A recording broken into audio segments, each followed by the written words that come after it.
Hi, and welcome back to Good Deeds Blossom, Sid USA's 30th Anniversary Special Edition. I'm your host, Dilbar Shatterson, and this month, we're bringing you stories that highlight the impact Sid USA has had in the Americas and beyond.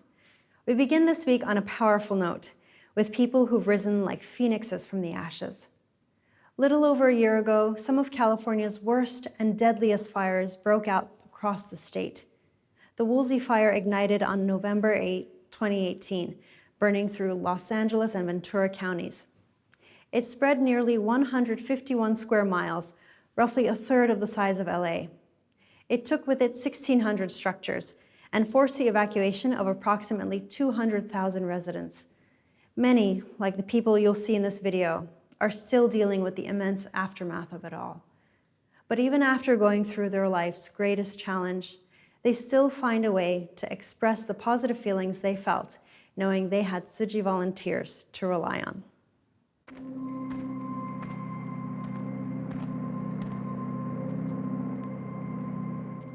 I live here, well, we used to with my wife and my mother-in-law, my daughter, her husband.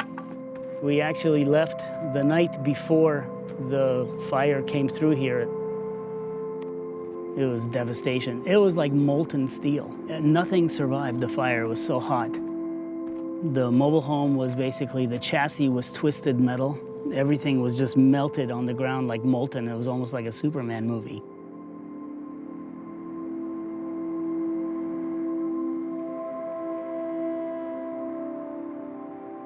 This is a small community in the mountains. People aren't millionaires here. All of these people are displaced until now. It's almost a year later.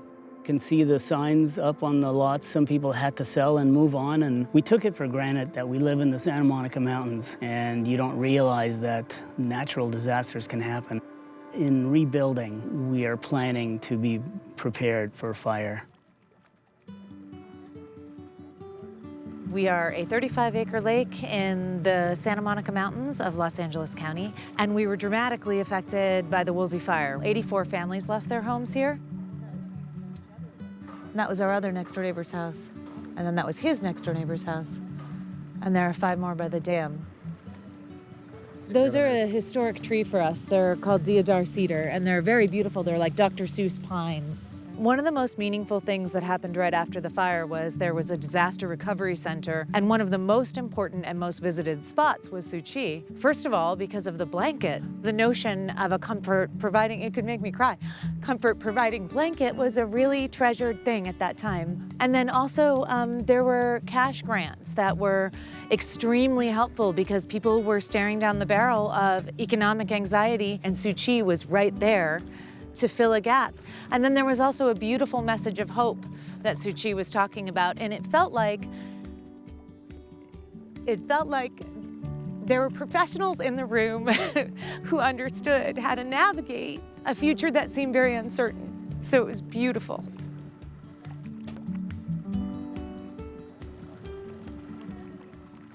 I have known Tzu Chi for years and years. They bring love and professionalism. They are still here. They dedicate themselves to the process of recovery.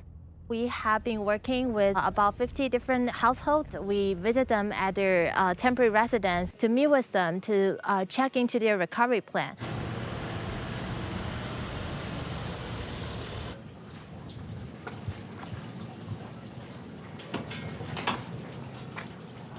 Hi, Winifred. How are you? Good. You look great. Thank you. Yeah. I'm good. And you think that everything's normal and you're walking through life normally, but you realize at one point that no, you're not. This is not normal because you're having an overwhelm of feelings. You feel emotionally drained, and because all the things absolutely. going on. So Winifred is one of our long-term recovery clients. She had to sell her house. Basically, she is a therapist. However, because of the disaster, she cannot provide things to other people. Have you ever had any of your clients that are Woolsey Fire survivors? Yes. So do you feel a lot of countertransference when you're talking to them? People, like I said, were severely PTSD, like twitching, I even had a lot of young kids that would come. We share with her the Tzu Chi's way of helping people and the things that Master shared with us. And it really resonated with her because she also does a lot of meditation. And she said that she will be able to use the things we share with her to help her clients. And I'm sure that you're using a lot of things you learned from your experience to help other people. Yes. I think one of the biggest things I took away from this experience is your compassion. Oh, I mean that. The day you came, just your compassion was so incredible, and I shared that with many people. Okay, I wanted to say thank you, and I wanted to give you this to say thank you with my heart to yours. Thank you. It's rose Thank quartz. you. This is so precious. And my gratitude to you. Thank you, Thank you. Thank you so much. Thank you. You saved my life, literally.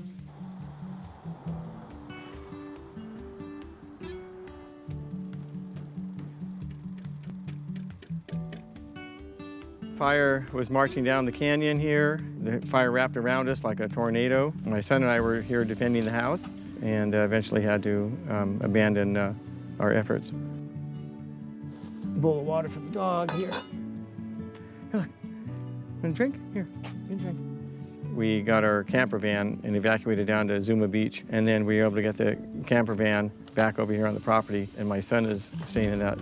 We're going to put new bolts and things and put new floor joists in here, and this will be single-story framed in this area, and so it's pretty easy. Just if we can get to that point of rebuilding, we'll be in good shape.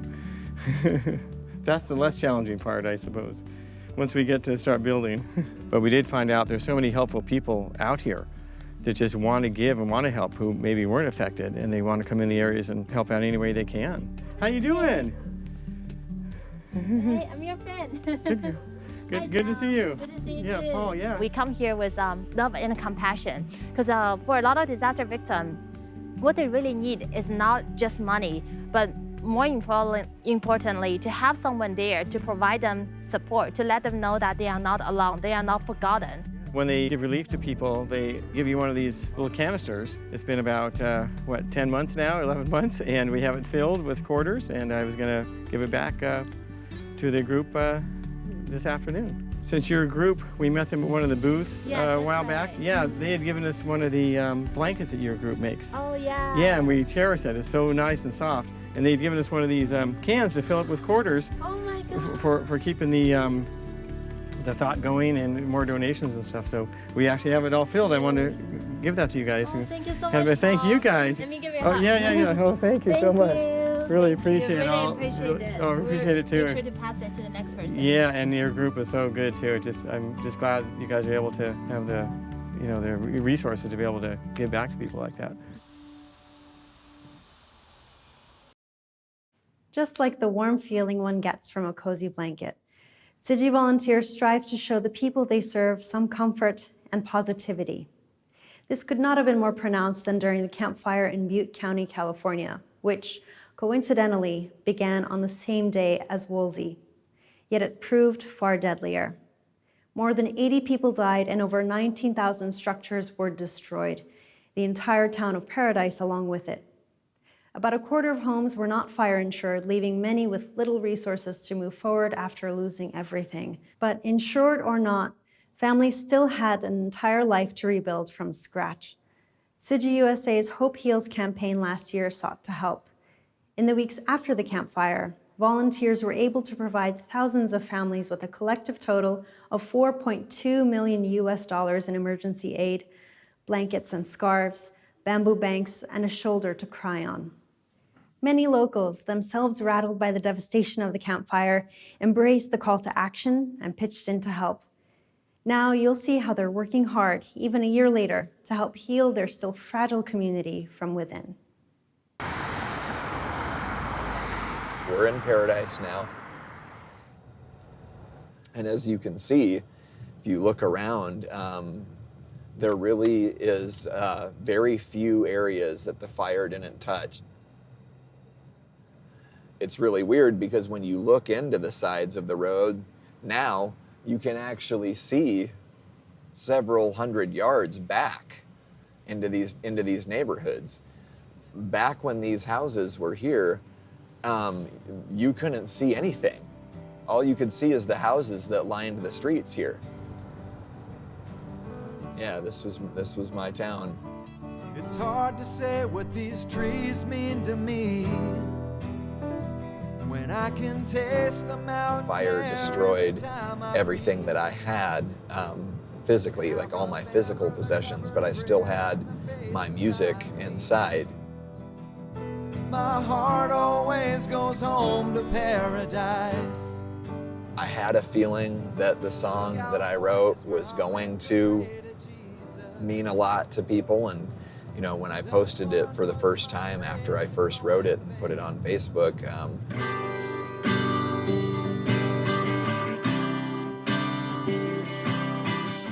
and I woke up the next day and it had 10,000 views.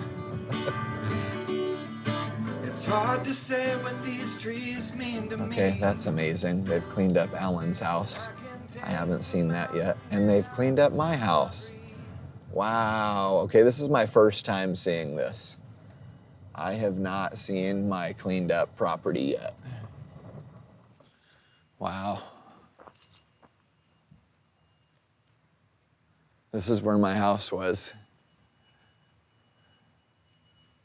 My entire life was here. Bedroom, bedroom, bedroom is what it was. And my bedroom was in the back, right here in the master bedroom. My two kids' bedrooms were right here. I had a swing set for my kids right back there. I had a hot tub right here underneath this tree. Oh, wow. Look at this. One of my son's toys. It looks like maybe the construction guys probably set that up. That's funny. I remember buying, he got that for Christmas. That's funny.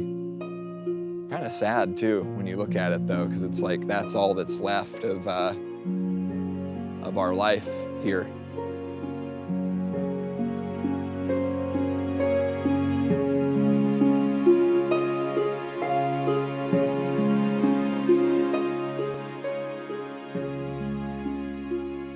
I'm an artist and I practice massage. I'm a student at Chico State. I'm actually student teaching at the continuation high school here in Chico this semester. And I was recently hired as a disaster case manager. Painting is like reaching out and touching God, you know, or just sitting in your essential nature and letting everything dissolve around you. I was actually fortunate to have left town at 6 a.m. on November 8th. As soon as I got here, I went to the Disaster Recovery Center, and to help the survivors, we had to volunteer with an organization. So I saw a Buddhist, and I was like, oh, Buddhist, great. I've practiced Buddhism for 15 years. I was like, perfect, my people.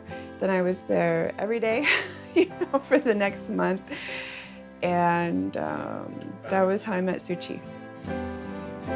They were selflessly working ceaselessly to relieve the suffering of all the people that walk through their doors. And nowhere else was I really getting that feeling. And that's why I knew they were my people, because I had that same determination.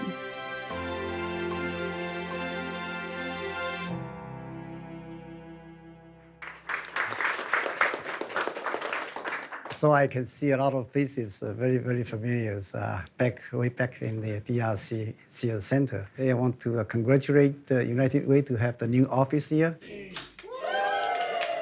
Best way to support that is to have our office also in the same location. So we do have an office here. I'm sure together we can make our community better and serve our survivors much, much better. Thank you. And they asked if I could be a disaster case manager in the long-term recovery group. After 1 month of this disaster, there's a long-term recovery group established. These survivors do not know what are available for them. They do not know there are actually a lot of resources available. We're doing case management and art here.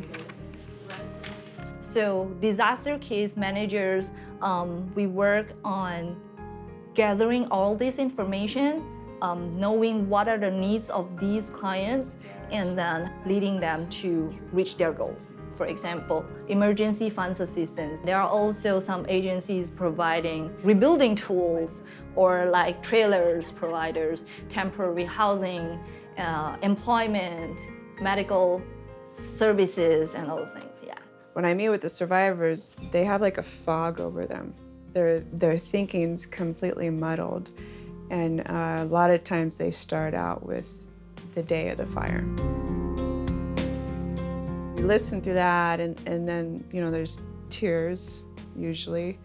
And then there's, I go, okay, so where are you living now? And where do you want to be living? And then pull out my list of items and I say, okay, this is the first thing you need to do.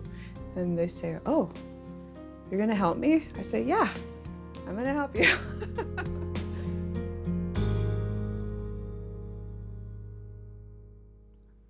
Bobby, she is a very, what's the word? I lost my English word. She is kind of like a very main driver of the whole team in Tzu for the disaster case management work. She does a lot of cases. She takes a lot of responsibilities on herself. Yeah, and she's doing a very great work. We worked on the value scale and the color wheel. People are suffering. Every day I meet people there. I have never seen people so in so much pain. Everybody I meet, that's everybody, every one of them, they're suffering so deeply. And I want to help them, and I do.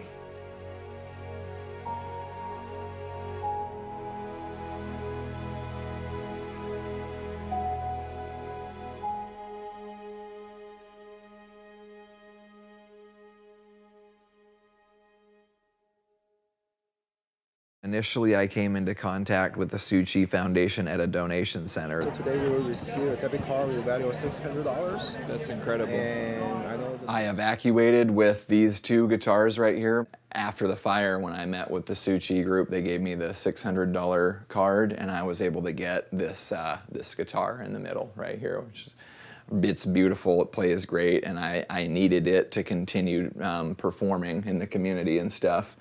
There's still some significant challenges in front of me.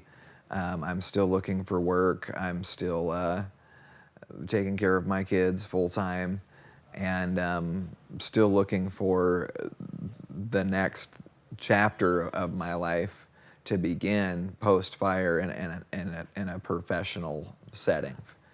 We were able to help Skip during the emergency relief phase. Now, we understand that he is still in a lot of trouble getting back his life, and we decide to give him help through case management. I'm really excited to go talk to Bobby at the Tzu Chi Foundation at the Chico headquarters. I don't know Skip. Somebody sent his contact to me, and so we set up an interview immediately. She wanted to know how I was doing, you know? I was kind of telling my story and talking about the fire. I lost my job. I got full custody of my kids. Now I'm fighting another custody battle. Bobby just very quickly was like, that's a lot. That's a lot to go through. So let's talk about your mental health, because I really appreciate you. I'm about to start crying right now. I really appreciate you. I really appreciate you opening up. I really appreciate you opening up, because this is why I'm here. I'm here to help you, okay? Can I come over? Can I come over, give you a hug? Yeah. Okay. Yeah. Okay. Yep. People tell them, you know, get over it. It was 9 months ago, get over it, move on, it's over now. you know, and then I come along and I say, yeah, here we are, and this is really difficult, and then there's just tears, because someone's listening to them. I can see you're resilient and that you'll get through this period of time. Yeah. Right now we understand that he needs a job, so we are exploring possibilities of finding a job for him, either internally or externally to Tzu Chi. There are so many people that need to recover to rebuild, but there are only less than 15 case managers right now in the community. That's the biggest challenge that we are facing right now. It looks like there might be an opportunity for me to come to work with the foundation as an intake specialist, hopefully, and helping people directly, which I'm really excited about. Being a survivor myself, I can instantly know what this person is going through and what some of the things already are that they might need in terms of housing and a job and support. People are still in a lot of need for long-term relief, and my goal is just to continue helping them as much as I can and finding my own healing in the process. That's what helps me, is just helping others.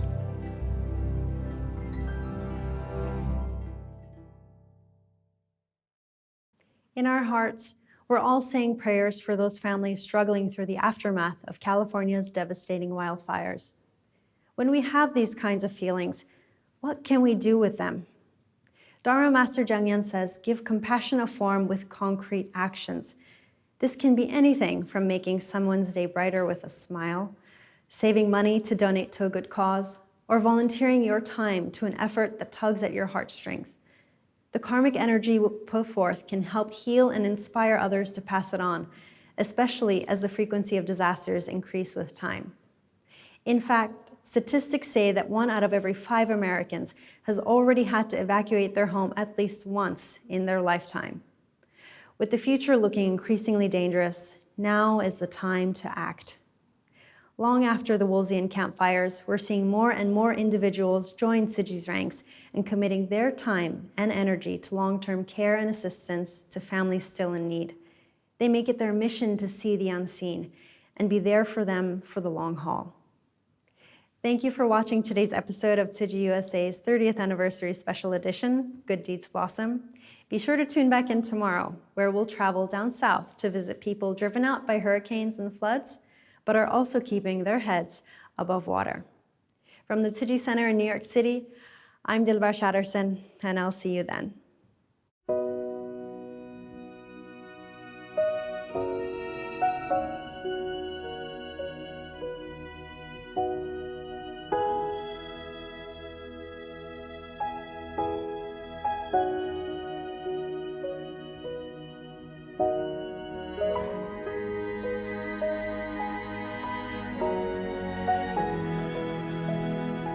Bye.